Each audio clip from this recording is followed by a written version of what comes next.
in every man's life there comes a moment in every man's life when he looks into the mirror and realizes no one is coming to save him. No applause is waiting, no handouts, no easy answers, just the quiet reflection of a face that must decide whether it will rise or surrender. And in that silence, when excuses die and truth remains, you will find the rarest form of love, self-respect. But self-respect isn't built on comfort. It's forged in the fire of discipline. Discipline is not punishment. It is proof. Proof that you respect yourself enough to do what needs to be done, even when no one's watching, even when no one claps. It is the invisible contract between who you are and who you could become. Every man and woman who ever built something eternal understood this. Thomas Edison worked through 1,000 failures before a single light bulb flickered to life.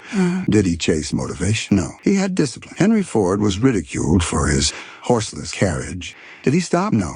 He disciplined his dream until the world had to catch up. Walt Disney was fired from his first newspaper job for lacking imagination. Did he quit? Never. He disciplined his vision until it became an empire of wonder. Discipline is the bridge between thought and reality. It's what transforms wishes into plans, dreams into schedules, and intentions into results. It's not about being perfect. It's about being consistent. The person who shows up every day, no matter how small the step, will always outrun the one who waits for inspiration. You see, motivation is like the wind. It comes and goes. Discipline is like the tide. It moves with unshakable rhythm. The world worships talent, but it's discipline that writes history. The greatest enemy of discipline is the lie of tomorrow. The lie that says, I'll start when I feel ready. But readiness is a myth created by procrastination. You're never ready. You become ready by doing. Each act of discipline plants a seed of respect within your soul. And over time, that respect blooms into something unbreakable. Self-trust. Self-trust is the foundation of all achievement. Without it, you hesitate, you doubt, you crumble at the first sign of resistance. But when you trust yourself, when you know that you will show up no matter how you feel, you unlock a quiet power that no one can give or take away. The world has enough dreamers. What it needs are doers who dream. The disciplined mind sees time differently. It understands that every hour is a brick in the construction of destiny. You either build something eternal or you waste a day polishing distractions. Discipline is the highest form of self-love because it refuses to let you live below your potential. Think about it. If you loved someone deeply, would you let them waste away their life scrolling, complaining, waiting for miracles? No, you would push them toward greatness. You would demand that they rise. Discipline is that love turned inward. It is you saying to yourself, I deserve better. I will not betray myself. The ancient warriors of Sparta trained in silence for battles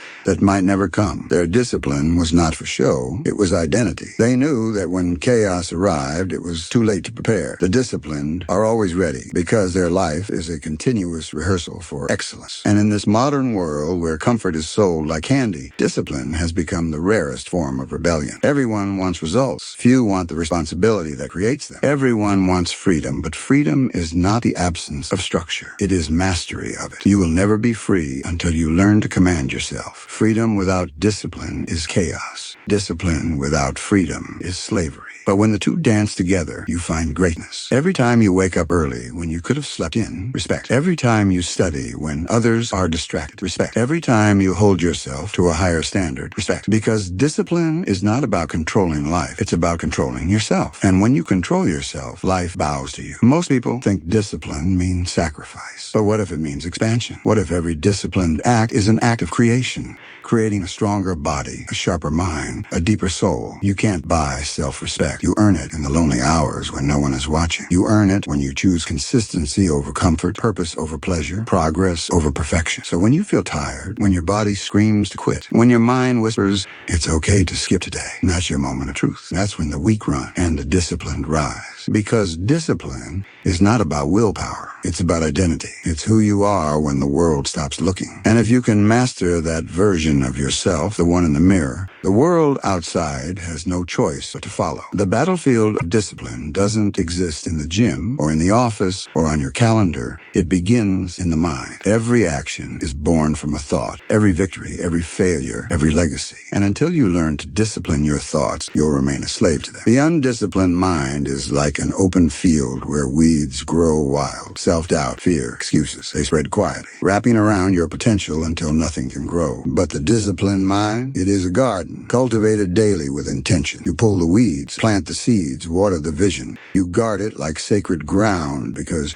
you know that your reality is nothing but the reflection of your mental state. Napoleon Hill said, you either control your mind or it controls you. And that's not poetry, that's law. The same law that built empires and crushed them. The same law that separates those who talk from those who transcend. If you think weak thoughts, you live a weak life. If you think disciplined thoughts, you forge a destiny. Because the mind does not care what you plant. It will return whatever you sow. If you sow hesitation, you'll harvest regret. If you sow determination, you'll harvest success. Discipline means refusing to let the temporary moods of your body dictate the eternal direction of your life. You may not feel like doing it today. You may not see results today, but discipline whispers, do it anyway. Because while feelings change, results remain. Every great innovator in history was powered by disciplined belief. Edison was not motivated at the 1,000th failure. He was disciplined by conviction. Carnegie was not motivated to face rejection after rejection. He was disciplined by vision. Their minds were conditioned to act, not react. And this is the core truth. The difference between the successful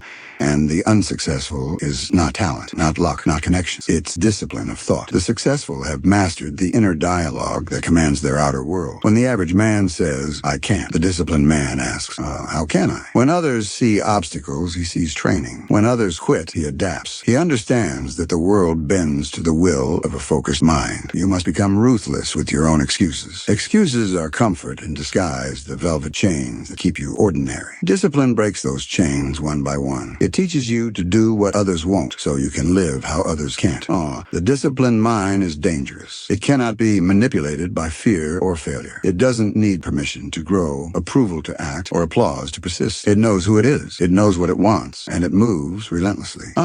But discipline doesn't mean hardness. It means harmony. It's not the suppression of emotion. It's the alignment of emotion with purpose. It's the balance between ambition and patience, speed and stillness, power and grace. You cannot discipline your outer world if your inner world is chaos. The man who cannot sit quietly with his thoughts for 10 minutes will never build something that lasts 10 years. The woman who constantly compares her progress to others will never discover her own rhythm of greatness. Discipline says, stay in your lane, focus on your craft, master your mind. Because comparison is distraction, wearing the mask of inspiration. You do not need to race others. You need to outgrow yourself. And when you finally understand that, your energy shifts. You stop needing validation. You stop chasing recognition. You start building silently, methodically, faithfully. You start living for the work, not the praise. That is the spirit of discipline. It doesn't crave attention. It craves progress. It doesn't wait for opportunity. It creates it. It doesn't shout. It proves. The disciplined life is not glamorous. It is repetitive, even lonely at times. But inside that repetition lies power, the power to do difficult things easily. That's what separates the master from the amateur. The amateur needs mood. The master relies on method. When you practice discipline long enough, what once felt heavy becomes effortless. Waking early becomes natural. Focusing deeply becomes peaceful. Delaying pleasure becomes empowering. And that's when you understand the secret. Discipline is not about restriction. It's about liberation. You are not punishing yourself when you stay consistent. You are preparing yourself. You are training your nervous system to obey your will. You are shaping your habits into soldiers that fight for your vision even when your motivation dies in battle. Every time you say no to comfort, you are saying yes to greatness. Every time you delay gratification, you are building a foundation that will not crack when life shakes. That's why discipline feels lonely, because few walk this path. Most people worship comfort. Comfort is a silent killer. It drains your hunger. It numbs your edge. It whispers, you've done enough. But discipline says, you've only begun. You will be misunderstood for being disciplined. People will call you obsessive, strange, too serious. But what they call obsession, history calls focus. And while they rest, you rise. While they drift, you define. Because discipline is the architect of every empire the world has ever known. Discipline is the language of purpose. Without it, purpose remains poetry. Beautiful words without form, a dream without legs. With it, purpose becomes motion. It becomes precision. It becomes destiny in action. You see, purpose without discipline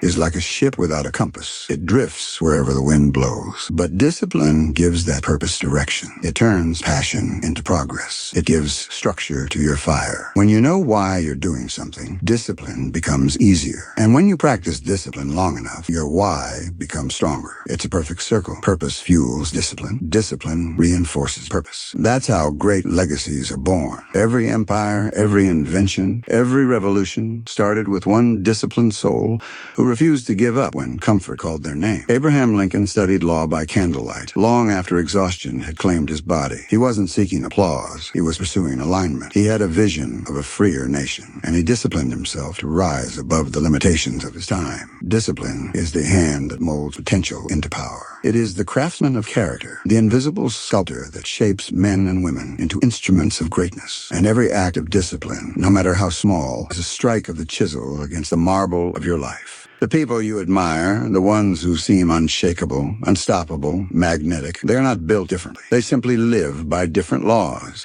They understand that the secret to greatness isn't found in luck, talent, or opportunity. It's found in daily decisions. They do not seek to feel powerful. They seek to be powerful. And power, in its truest form, comes from integrity with yourself. It's when your actions match your ambitions, when your behavior honors your beliefs, when you no longer betray your own word. Most people speak of self-love as indulgence, taking breaks, relaxing, treating yourself. But real self-love is accountability. It's saying, I love myself too much to stay average. It's walking away from distractions disguised as fun. It's sacrificing fleeting pleasures for lasting pride. Because discipline gives birth to pride, the kind that cannot be bought, borrowed, or broken. The pride of knowing that you did the work when no one was watching, that you followed through when every fiber of your being screamed to quit. That's where real confidence comes from. Not affirmation, but evidence. Confidence built on proof, not praise. Confidence born from countless private victories that no one will ever see. And that's why the disciplined soul moves differently. They carry a quiet certainty in their step, a stillness in their eyes. They are not easily shaken because they have already conquered the hardest battlefield themselves. You want to change your life? Don't chase the outcome. Master the process. Don't worship the finish line. Fall in love with the path. Because success is never a sudden event. It is the slow, steady accumulation of disciplined days. Every hour you waste in doubt is an hour someone else spends in discipline. Every opportunity you postpone is a seed someone else is already watering. And the harvest never lies. It belongs to those who worked the field when it wasn't glamorous. This world rewards consistency more than brilliance. The most talented often fall because talent is a burst. Discipline is a system. And systems always outlast sparks. Think of the greats: Ford, Rockefeller, Jobs, Musk. Their visions were enormous, yes, but their discipline was relentless. They built routines that turned ideas into industries. They respected the clock. They respected the craft. They respected themselves enough to never take shortcuts. Because shortcuts cheat the soul. They may bring temporary gains, but they rob you of the inner evolution that sustains greatness. The man who earns slowly earns wisdom. The man who rushes without discipline gains only things, not understanding. Discipline slows you down to the rhythm of mastery. It teaches patience in the process, humility in progress, and gratitude in growth. It allows you to taste success, not just consume it. Most people think discipline is about control, but it's really about freedom. When you are disciplined, you are free from the chaos of impulses. You are free from being dragged by every emotion, every distraction, every temptation. You gain control over the one thing you truly own, yourself. And when you control yourself, life opens up. You see opportunities others overlook. You create calm in places others panic. You move when others freeze. That's the difference between ordinary and extraordinary. Clarity through control. A disciplined life is not a cage. It is a throne. You sit above your instincts, above your fears, above your doubts. You do not react to the world. You respond to it. You are not a puppet of feelings. You are a commander of focus. This is what Napoleon Hill meant when he said, self-discipline begins with the mastery of your thoughts. He wasn't talking about denial. He was talking about dominion, about reclaiming the power you've been handing to distractions, excuses, and laziness. If you want to transform your life, start by transforming your days. Structure your time. Guard your energy. Respect your word. Because every small act of discipline compounds. Every disciplined day is a brick. Every brick builds a fortress. And soon you'll wake up realizing you're no longer chasing success. You become the kind of person who naturally attracts it. The truth is, discipline doesn't just change what you do. It changes who you are. It rewires the identity you carry into every decision, every moment, every challenge. Most people try to change their lives by changing their goals. But goals without identity are temporary. You can write "wake up early" on a piece of paper 1,000 times, but until you become the kind of person who respects the morning, you'll keep hitting snooze. You can say, "I'll save money," or "I'll get fit," but until you see yourself as disciplined, you'll always break your promises. Discipline doesn't come from motivation. It comes from identity alignment. When your self-image says, "I am disciplined," your actions follow automatically. That's why the great thinkers of history didn't just practice discipline, they embodied it. Benjamin Franklin built his life around 13 virtues, each one a daily discipline. Marcus Aurelius rose before dawn to write meditations of control and clarity. They weren't chasing comfort. They were building a standard of self. And when you start holding yourself to a higher standard, the world begins to shift around you. You attract better people because disciplined energy repels chaos. You see clearer paths because your mind is no longer clouded by distraction. You move with purpose because you no longer confuse motion with progress. Every act of discipline strengthens the neural wiring of identity. Each time you say no to laziness, you vote for the version of you who can't be broken. Each time you follow through, you build a bridge to belief. And those small votes, stacked daily, create the person you've been trying to become. That's how momentum is born quietly, invisibly, through repetition. Momentum is not a burst of energy. It's the compounding interest of consistency. The disciplined don't rely on adrenaline. They rely on rhythm. They understand that mastery is not built in marathons, but in daily steps that never stop. Look at the mountain climber. He doesn't leap to the summit. He disciplines himself one deliberate step at a time. He trains his lungs for altitude, his mind for silence, his heart for solitude. And when he finally stands above the clouds, he doesn't celebrate luck. He honors discipline. Momentum is what turns hard into habit. In the beginning, discipline feels like effort. Later, it feels like breathing. It becomes part of your nervous system, automatic, natural, essential. And once it becomes who you are, no setback can erase it, because discipline creates emotional resilience. When life hits you, and it will, your habits become your armor. The world may shake, but your routines hold steady. The winds may change, but your principles remain anchored. People say, "How do you stay motivated when things fall apart?" The answer is simple. You don't. You stay disciplined. Motivation is fragile. Discipline is eternal. Motivation lives in the mind. Discipline lives in the soul. There is a spiritual beauty in discipline, a quiet sacredness in mastering yourself. It's the art of aligning the body, mind, and spirit under one command. It's when your thoughts obey your values, your actions obey your vision, and your heart obeys your purpose. The monks in the Himalayas, the samurai of Japan, the Stoics of Greece, they all understood this truth. Discipline wasn't just a practice, it was a path to enlightenment. Because through discipline, you transcend impulse, and in transcending impulse, you touch freedom. That's the paradox. Discipline looks like restriction, but it leads to expansion. When you master your cravings, you gain time. When you master your thoughts, you gain peace. When you master your habits, you gain power. And when you master yourself, the universe begins to cooperate with your will. The undisciplined blame fate. The disciplined build it. The undisciplined chase miracles. The disciplined create them. And when others pray for opportunity,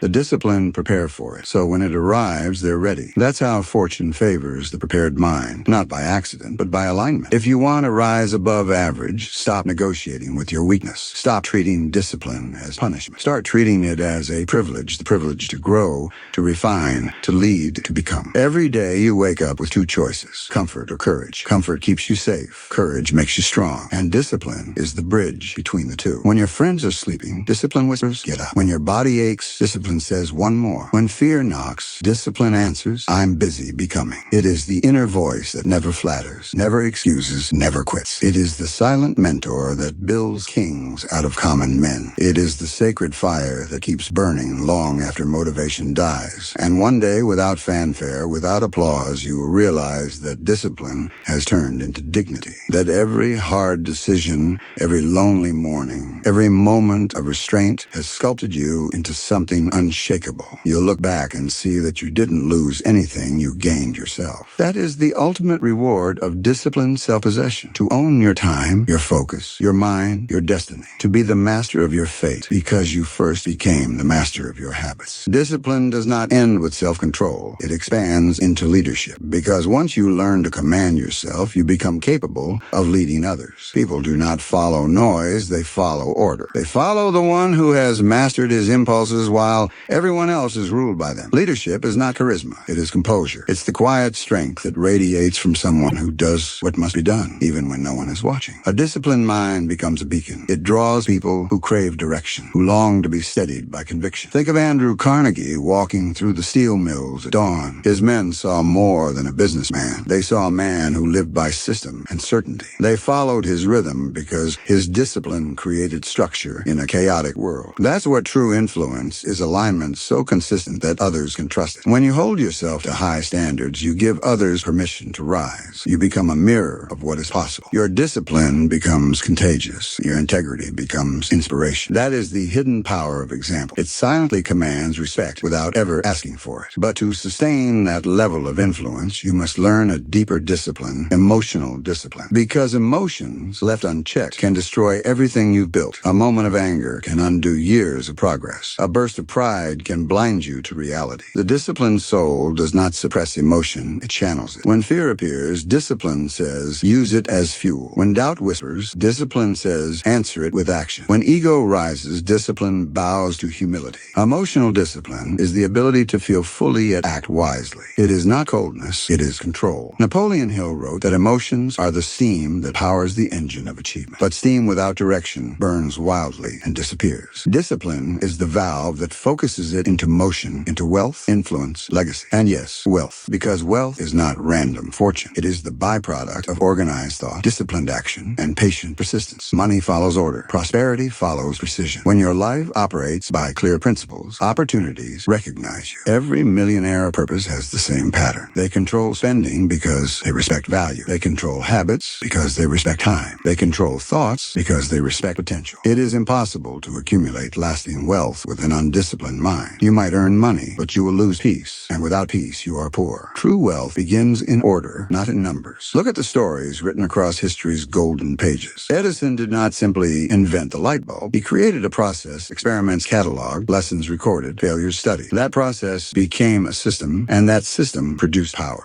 Discipline multiplies results because it removes waste. Most people burn their energy in fragments, starting, stopping, doubting, starting again. The disciplined focus their energy like a laser. They do one thing until it bends. They understand that consistency is currency. It compounds into mastery. You cannot lead a team, a company, or a nation without first mastering the leadership of your own moods. You cannot manage wealth until you can manage time. You cannot command respect until you can command routine. So the path to influence, the path to fortune, the path to greatness, all begin with the same humble practice. Daily self-discipline. Rise at the same hour. Think with the same clarity. Speak with the same integrity. Act with the same intent. Let your life become predictable in excellence, because repetition is not monotony. It is the rhythm of mastery. The violinist repeats scales until fingers become instinct. The writer repeats sentences until truth becomes music. The leader repeats values until culture becomes character. And that is how legacies are written, through discipline so deep it becomes invisible. People will call you lucky. They will say you were in the right place, knew the right people, had the right timing. Let them talk. You will know the truth. Luck is the residue of discipline. Every fortune was once invisible. A thought repeated, a habit maintained, a routine protected. While others scattered their focus, the discipline built momentum, brick by brick. While others doubted, the discipline executed. While others quit, the discipline adapted. That adaptability, that calm in the storm, is the final mark of mastery. Because discipline is not rigidity, it's resilience. It is the strength to bend without breaking, to adjust without abandoning principle. The disciplined mind does not panic when plans change, it redirects. It understands that life is not about controlling everything, it's about controlling your response to everything. When you reach this level of control, life begins to respond differently. Opportunities appear not because fate has changed, but because you have. You have tuned your frequency to order, focus, and progress. And like attracts like. You begin to notice that wealth, peace, and influence are not destinations, they are mirrors. They reflect the level of discipline you carry within. The outer world bends to the inner law. When discipline becomes your nature, freedom begins to unfold. Because freedom is not the absence of rules, it's mastery within them. Most people misunderstand freedom. They think it means doing whatever they want. But real freedom means having the strength to do what you should,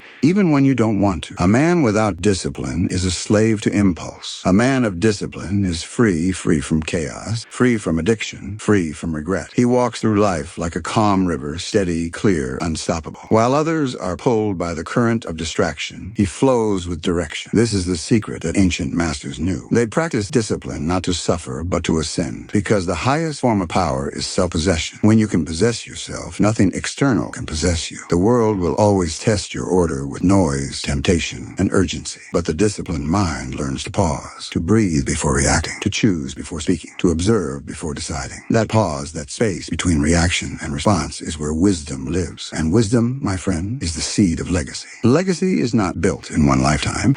It is carved through the invisible work of daily consistency. It's not what you leave for people, it's what you leave in them. Discipline creates that invisible inheritance, habits, values, strength. When you live by principle, your life becomes a manual for others to follow. Children learn from your calm. Teams learn from your standards. Society learns from your example. And long after you are gone, your discipline continues to speak. Think about it. Every great soul in history left behind a rhythm. Marcus Aurelius, order in thought. Leonardo da Vinci, order in curiosity. Mother Teresa, order in compassion. Each one mastered their domain, not through talent alone, but through relentless discipline, guided by a spiritual compass. That compass is the connection between purpose and practice. Purpose gives direction. Discipline keeps you aligned. When the two merge, your life becomes a living philosophy. Every action becomes prayer. Every habit becomes meditation. And that is where the spiritual freedom begins, when your daily grind becomes sacred. When you no longer separate success from peace. When every challenge becomes a classroom and every delay becomes a teacher. Napoleon Hill once said, every adversity carries with it the seed of an equal or greater benefit. The disciplined mind searches for that seed in every storm, while the undisciplined curse the rain, the wise plant in it. That mindset to seek meaning inside struggle is what transforms ordinary people into extraordinary legacies. Because discipline isn't just about doing more. It's about doing what matters with clarity again and again until it becomes part of your identity. Eventually, you stop forcing it. You stop fighting yourself. The habits that once required effort now become effortless. Your mornings unfold like rituals. Your thoughts align like soldiers. Your energy moves like a current of purpose. And that's when something magical happens. Peace no longer feels like a break. It becomes your baseline. You start to feel untouchable. Not because life stops testing you, but because nothing can shake your foundation. Even in failure, you remain calm. Even in delay, you remain patient. Even in victory, you remain humble. That balance, that centered stillness, is the mark of a soul in command. Greatness was never meant to be loud. It was meant to be consistent. It's the quiet repetition of right choices that builds unshakable destiny. Because when your habits align with truth, time becomes your ally. Years later, people will look at you and say he was different. Not because you shouted, but because you stayed. Not because you rushed, but because you remained steady. While others burned bright and faded, you endured like fire beneath stone, slow, silent, unstoppable. That is the essence of legacy endurance. And endurance is born only from discipline. When your life ends, your possessions vanish, but your patterns live on. Someone will remember how you spoke with calm under pressure. Someone will remember how you worked with honor even when unseen. Someone will remember how your silence carried strength. Those memories, that silent impact, become your immortality. So guard your habits like a temple. Guard your time like a treasure. Guard your thoughts like sacred ground. Because in the end, what you repeat becomes who you are. And who you are, repeated long enough, becomes your story. Your story, lived with discipline, becomes your legacy. And your legacy, if rooted in order, peace, and persistence, becomes eternal. You will not be remembered for what you possess, but for what you personified. Not for what you said, but for what you sustained. That is the power of invisible work. The work you did in the dark, unseen, unpraised, uncelebrated, becomes the light that guides others after you. And when that light shines, people won't see the struggle, they'll see the glow. But you will know the glow was born in discipline.